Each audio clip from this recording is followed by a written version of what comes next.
And the Sixers have officially fallen down 0-2 at the hands of the New York Knicks. I'm here with my guy Chris Gallagher from Knicks Digest here. And Chris, I just want to open up just saying you're welcome for handing you guys two wins in this series.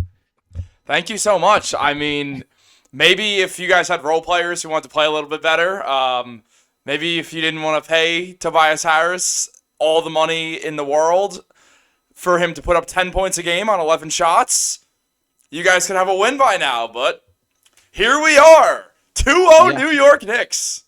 Yeah, here we are. And unfortunately, it has been Sixers and six from the start. And I do not think that's changing. That this is very distorted being down 2-0 here. These are coin flip games. And frankly, it needed Adam Silver making that Buffalo Wild Wings phone call to even have a chance for the Knicks to come up at the end there. That melee at the end, you guys playing jail rules basketball, that's just not happening in any more of these games. And once again, I do have Sixers and six here. Well, look, the New York Knicks play a certain style that was absolutely epitomized in a tweet when basically the thought is when you go and play the Knicks, they're going to beat you with metal bats. You're not going for 130, 120 on the New York Knicks. We're keeping you to the low hundreds or into double digit points. You have to work on this group. And yeah, we're a violent, violent team. And it has been nothing but a wild success story for the New York Knicks, finishing as a second seed. And now here we are, up 2-0, as we should be. We took care of business on the home floor. And now we go into Philly, probably taking one, if not two games there, getting this series done, 4 or 5 games at most. We don't need any more extra basketball. We're coming in there to finish this thing off. So I entered this series with a great deal of respect for this Knicks team. That I was pretty open that I thought the Sixers and Knicks were the second and third best teams in the Eastern Conference, and I still feel that way. That I'm disappointed that that's how the bracket shook out. That this was a first round matchup. I think these are two heavyweights that unfortunately had to touch gloves right off the rip. But my respect for this Knicks team has significantly decreased after these first two games. This is not real basketball. This is scrappy. It's Tom Thibodeau incarnated in a team. You can see it on full display. And by the way, I am a Thibs guy that I've liked him since his time in Chicago. That was always kind of my second favorite team growing up. I was a big D Rose guy. So I do like him kind of having this influence on this team. But the bottom line, like, it's incredibly frustrating to me that I think this Sixers team is just straight up better than this Knicks team, and you guys have just managed to squeeze your way into two wins. There's no chance that you're taking both in Philadelphia. I think, to be honest, on Thursday, this turns into a rout that I do think the Sixers blow them out on Thursday because it just needs to happen. That it feels like one of those where so much has gone wrong for this team that Tobias Harris has been awful. Kelly Oubre has not got going offensively. Buddy Hield has looked like he's forgotten how to play basketball.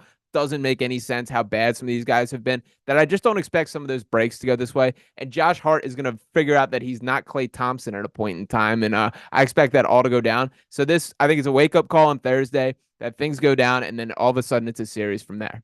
All right, I'm going to say something that I know 76ers fans are not going to like. Knicks fans might also get mad at me. I don't know if anyone is going to be happy with me on this, but I have for the last few years rooted for the 76ers for the Ooh. most part when the New York Knicks have been eliminated. Long story short, I just use them in NBA 2K where I do like to say I'm pretty good. And that's my NBA 2K play now online team. So I have some love for Philly, but more than anything, I knew this roster going into the playoffs. I completely agree with you. This is the second and third best team in the Eastern Conference. These are the two teams that, in my opinion, to this moment, have the best chance at knocking off the Boston Celtics. I think Philly's great. I think the Knicks, they're obviously hindered not having our all-star, all-NBA power forward in Julius Randle. To all those 76ers fans being like, Will Embiid's hurt. I know. I get it. I can see it. I see the way he's moving. I'm aware Joel Embiid is not at full strength. I know that. But to all the fans out there saying that, Julius isn't even on the court. So we have injury problems too. I just don't see a world where you guys can hold on to this series. You got to beat us now 4 out of 5 games. Yep. I don't see that happening. I don't see the Knicks losing 4 out of 5 games. They haven't lost 4 out of 5 in a long time. They've been good against the 76ers all season. And, I mean, if you remember what happened in January, I believe it was, in Philadelphia, the Knicks won by around, what, 30-ish? 40 points?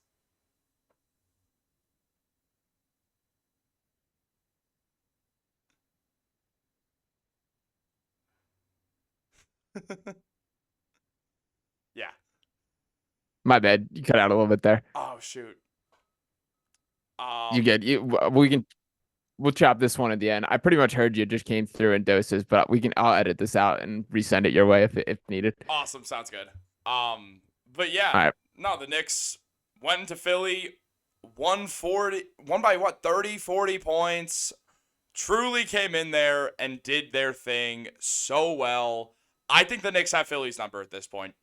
Once we went up 2-0, and obviously, like most people, I figured it was going to be 1-1 in the final 30 seconds of that game. I was nervous. I probably would have started to believe that the Knicks were in some real trouble. Going up 2-0 at home, taking all the momentum in the final 30 seconds, I'm pretty interested to see how Philly can try to bounce back. Like, you got one game of Joel Embiid giving 50 to the Knicks, and I don't know how much more he's going to be able to give at that point.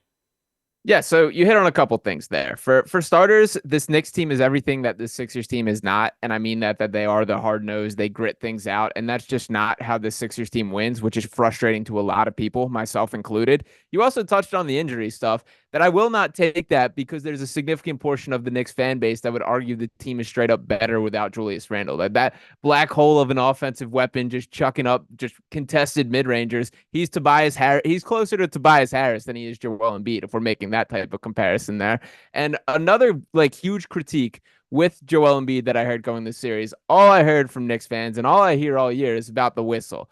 Jalen Brunson is Trae Young with a better PR team, man. Some of those jumping back into Kelly Oubre yesterday, I will not hear anything for a whistle slanted towards Philadelphia based on how the events went down with Jalen Brunson throughout the game and how the game was concluded last night. Yeah, so we should jump into the game's conclusion at one point, though. I'll agree with you. Brunson hunts fouls. I'm not going to act like he doesn't. It works. The same way Joel Embiid hunts fouls.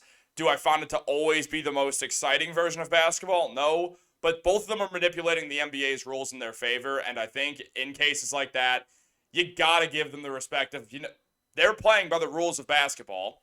Fair. It's working out. But closer to Tobias Harris? Yeah, Julius Randle. One whole NBA team off from each other, but Randle's closer to Tobias Harris.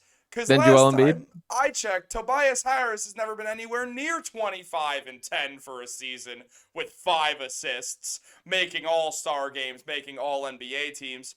That sounds a lot like someone I know in Joel Embiid. Now, obviously, Embiid's a lot better. Embiid, for my money, is the second best player in the NBA to Jokic, and I think there is a great debate that you could say Embiid is first. Not one I would make, but you could do it. And I'm putting Randle somewhere in the top 20 NBA players. Ooh. Yeah, Ooh. I am, because he was an all-star this year. So is Tyrese Maxey. Tyrese Maxey's better than him. Tyrese Maxey's had a great series. I won't lie. He's had a great series. He's been great. But Joel Embiid and Julius Randle are far closer than Julius Randle and Tobias Harris. Now, Julius, speaking of PR teams, has the worst PR team.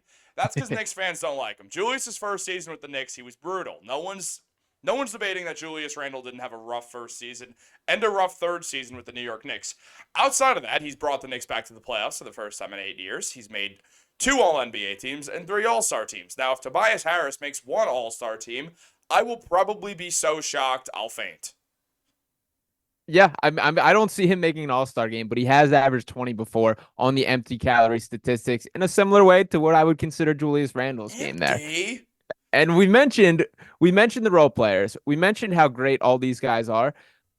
Let's talk stars. Joel Embiid is a superstar. He's clearly not healthy, but he's still the best player on this floor by a comfortable margin. If we're having the debate beyond that, Jalen Brunson's closer to Tyrese Maxey than he is Joel Embiid. That Jalen Brunson's very good, but he's not to the level of what a true MVP grade A star. And frankly, if you want to get me knee deep in the weeds here, I don't think you can win a championship with him as your 1A. Okay, Becky Hammond. I see where. Well, over the last final 10 or so games of the season, Brunson was averaging 35 points per game. He has consistently proven everyone wrong for every time someone has said he's not a 1A player. He's had a rough first round, and I made a video last night just reacting to the absolute pandemonium that finished in Game 2. you have to give credit where credit's due. Brunson's not just playing poorly. He's facing a really good defensive scheme. Shout out Nick Nurse. He's doing things right. Fans are pissed at Brunson, and they shouldn't be because he's not doing that much wrong. He's not letting the game come to him, in my opinion.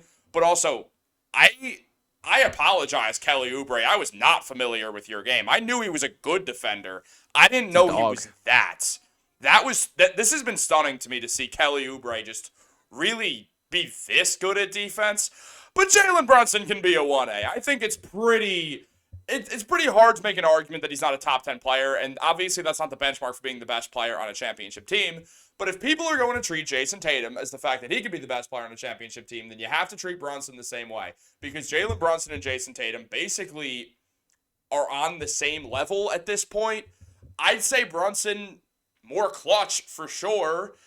And when you look at it, yeah, Joel Embiid, definitely the best player in the series. There's a margin. But Jalen Brunson should be an all-star starter. He should have been. Yeah. Like Joel Embiid, he should have been an all-star starter. But Joel started, or he was injured. So Yeah, he was hurt. yeah, but obviously best player in the Eastern Conference. You're not going to get a debate from me there, especially as a Joel Embiid fan secretly once the series ends.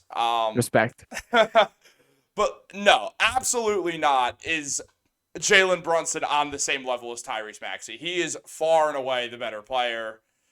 I'll give it to Maxey, good defender. People don't give him enough credit on that end of the ball.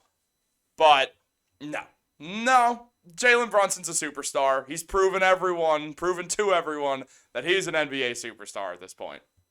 I don't hate the Tatum takes here, but I have similar complaints about both their games that I think with both of them, Tatum, it's more so from beyond the arc. Brunson, it's more so from the mid range, but you live and die with such tough contested shots at times that I just don't think that's like sustainable, efficient offense. And I'm not arguing that Brunson is a bad player by any means. He's one of my favorite players to just watch for sure. But I do think that he has climbed his way into some heavier arguments than he probably deserves with his play to this point. Again, very good, and he has become the face of that Knicks team, but I still think that there's limitations when we talk about the playoff setting, and I think we're seeing that in full display here. But nonetheless, it is still 2-0 in the Knicks' favor here. And I do want to get your full thoughts on how things went down there, because Sixers fans are rightfully griping. We have still yet to see the L2M report at this point in time. We know that the Sixers filing a grievance up here. I do think it's a little bit of loser stuff to be filing the grievance, causing a hissy fit. I do think they have a rightful gripe, and there's a lot of stuff you can nitpick here, but I just kind of approach it to the mindset of like, what's the benefit here? Like maybe, raise a stink and got a little bit of a change whistle moving forward, but the damage is done. They're not going to line you up with 30 seconds on the clock and have you finish out that game all over again.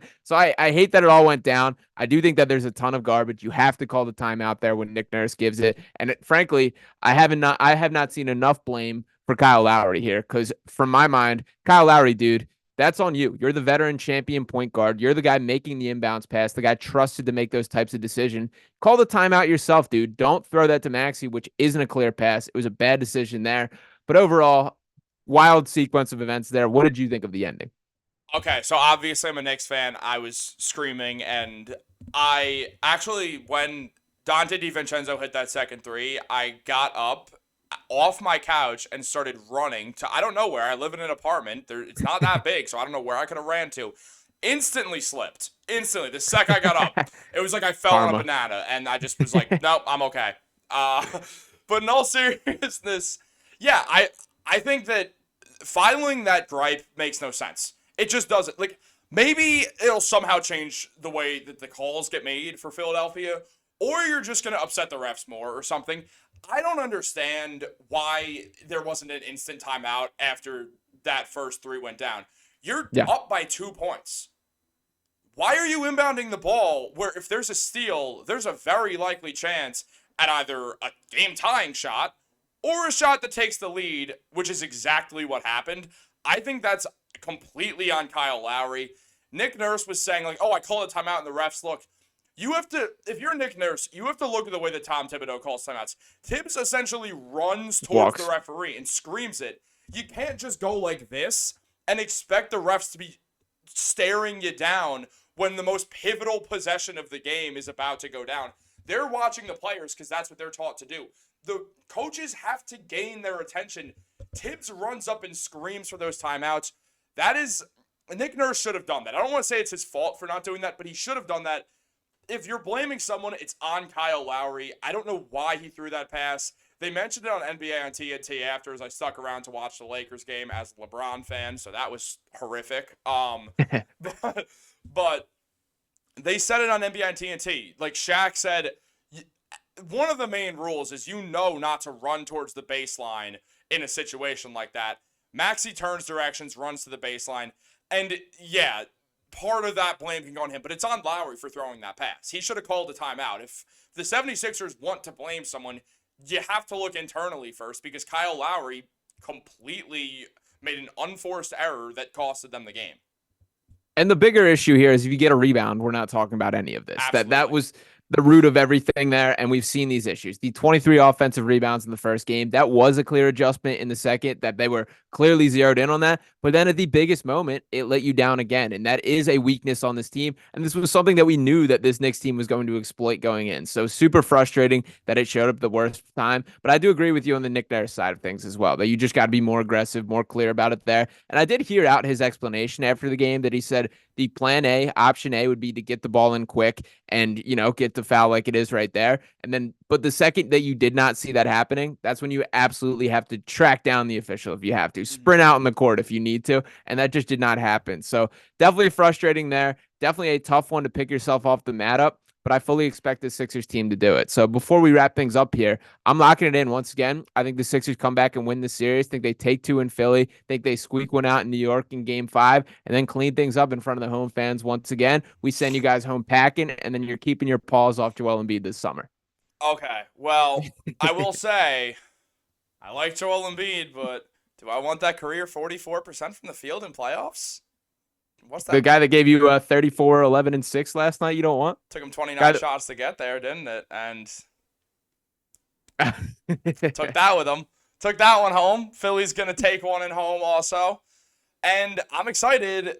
I'm not saying that it's going to get taken over by Knicks fans, but Wells Fargo is pretty close. Knicks fans are the most well-traveled fans in the NBA. No chance. If that Brunson MVP chant breaks out in Wells Fargo. No chance. No chance. I'm saying that because I know the Sixers Digest people. They already hate me. I need to hammer it in. But yeah, no, absolutely. I'm excited to see where this series goes, because we were saying it offline before we started. This is a very close series. Like, this is not a 2-0 where it's like, okay, there's no chance Philly comes back. Like, as a Knicks fan, I'm not just like kicking my feet up like, all right, let's get this one over with. Let's go on. Let's face Milwaukee or Atlanta, Indiana. No, like the 76ers still have the reigning MVP on that team. Yes, he's hurt, but he's not destroyed. He's clearly good enough to still be Joel Embiid. And when you don't have the best player in a series, when you're playing against a team that has 2 All-Stars, with Randle being out, the Knicks have 1, you have to still be concerned. The Knicks have done an excellent job at not letting the role players beat them, and Maxey and Embiid are going to keep going off. At some point, that I find it impossible to believe that the Knicks can win both in Philly when Maxey and Embiid are going to get carried by that crowd through it. Also, I think Philly's going to win one in Philadelphia. They could easily win both, though obviously I'm biased, but I think the Knicks get this done. There's not going to be any need for a Game 7. I could see it going to 6, but the Knicks, right now, they're winning the coaching battle also. I unfortunately agree with that, and that sucks to admit, because that's one of my driving forces of optimism, that I've been a Nick Nurse guy. He's still by far the best coach in the Joel Embiid era. He still coaches Miles around Doc Rivers and even Brett Brown for sure. But he's got to step up. There's got to be an answer. There's got to be more adjustment. I want to see the Paul Reed and Joel Embiid lineups just to help out on that rebounding battle. But we'll see. So, Chris, I appreciate you hopping on. And final note before I just get out of here is Villanova officially no longer a Philly school whatsoever. I know it is the debate. You got to take it away for at least this series. So absolutely the call there. But appreciate all you guys tuning in on both channels. Make sure you show Chris some love. Check out the pain that the Sixers will be inflicting in the next couple games to him on that channel. And for those of you over on Knicks Digest, come see what I have to say on this side as well. Make sure you're showing some love, subscribing on each. We'll be back with you guys throughout the rest of the series. Facts. Sweet. All right. My fault about the internet glitching out in the middle there. It's fine.